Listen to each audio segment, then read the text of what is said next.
1 লাখ, 2 লাখ, 3 লাখ, 4 লাখ, 5 লাখ, 7 লাখ, 8 লাখ, 10 লাখ, 11 লাখ, এই 12 লাখ টাকা।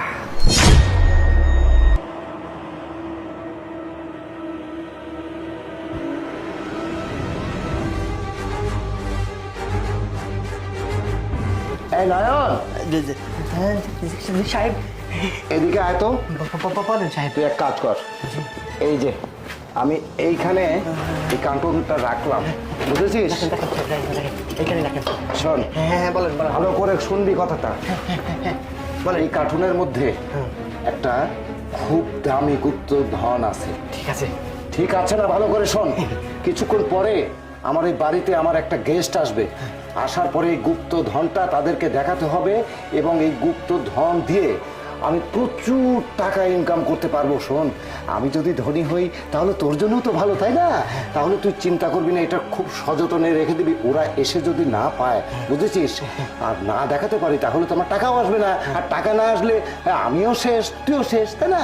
এই জন্য আমি তোকে বলছি, এটা খুব সাবধানে রাখবি। এটা কিন্তু কোটি কোটি টাকার জিনিস আছে। ঠিক আছে? শোন, আমার তুই দেখে শুনে রাখ। আচ্ছা আচ্ছা, ঠিক আছে। আপনি কোথায় যাচ্ছেন? আমি একটু যাবো আর আসবো, ঠিক আছে? ছোট ম্যাডাম কোথায়? আরে ওসব চিন্তা করছো, ছোট ম্যাডাম বলিস না। ম্যাডাম কোথায়?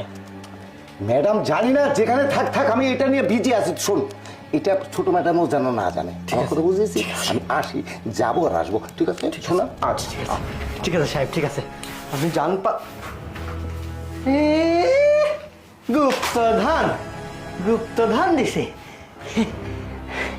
আমি দেখছি এটার মধ্যে সাহেব 12 লাখ টাকা রাখছে। 12 লাখ আমি নিজের চোখে দেখছি।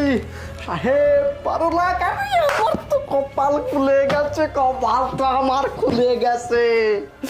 সাহেব চলে গেছে বাড়িতে, ছোট ম্যাডাম বাড়িতে নেই। এই টাকা আমি নিয়ে যদি এখন চলে যাই, আমাকে ধরার মতন কেউ নাই। আমি সারা জীবন যদি বসে বসেও খাই, একটা ব্যবসা বাণিজ্য করেও খাই, আমার জীবন চলে যাবে। আমি কি না এই বাড়িতে কাজ করে খাবো?